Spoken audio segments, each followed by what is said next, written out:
Autism Awareness, written by the Centre of Excellence, narrated by Greyson.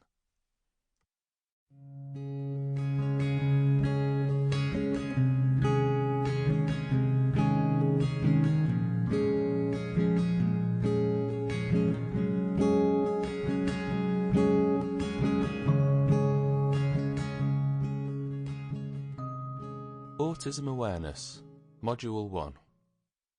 This module is an introduction to autism, and it will give you an overview of some of the issues relating to this condition, as well as a historical context to understanding and diagnosis of autism and related conditions.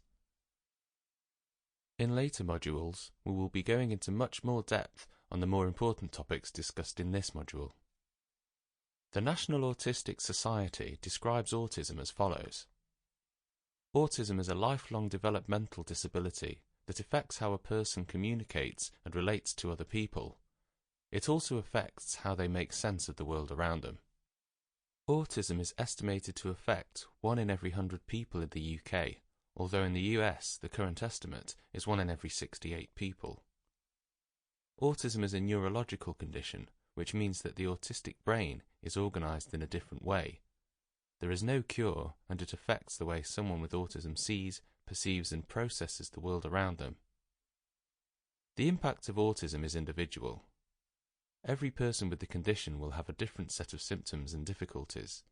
However, poorer social skills are common to all with autism, affecting how they communicate and interact with others. Asperger's syndrome is a term that was first used in the early 1980s to describe a particular group of people with autism, those who are more academically able and with a greater ability to communicate than others. However, it is being used less and less as a specific diagnosis by the medical profession, so in this and all further modules, we will only refer to the term autism. This will also include people who may have instead a diagnosis of Asperger's syndrome. Autism is diagnosed in 4 times as many boys than girls. Therefore, it was widely believed to be significantly more prevalent among the male population. More recently, this theory has been the subject of some research, and it is now thought that more boys have been diagnosed simply because autism affects girls and boys very differently, and the diagnostic assessments have been based around the symptoms seen mostly in boys.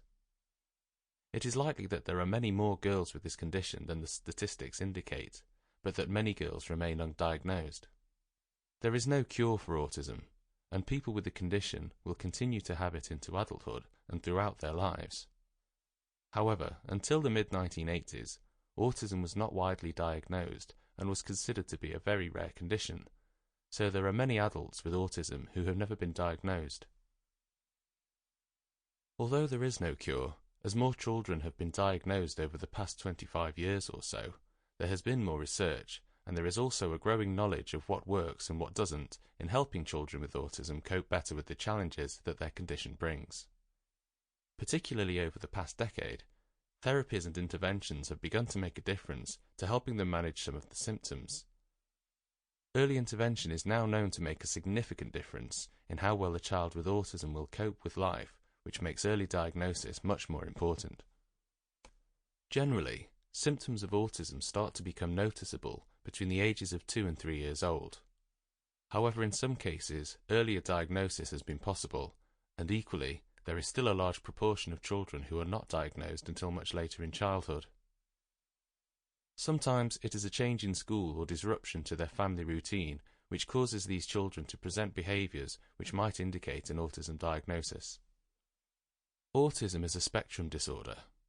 What that means is that there is a huge range in the severity of the condition. Some individuals are very mildly effective and are able to get good qualifications at school, go on to university, and hold down responsible jobs. For others, autism will mean that they will need full-time care for the rest of their lives. Even 2 individuals who have a similar level of intellect and who appear to have the same degree of severity may have very different symptoms and be affected by the condition in vastly different ways. There is a phrase within the autism community which says, "When you have met one child with autism, you have met one child with autism." It's a good reminder that everybody with autism is completely different and will be affected by the condition in their own unique Sample complete. Ready to continue?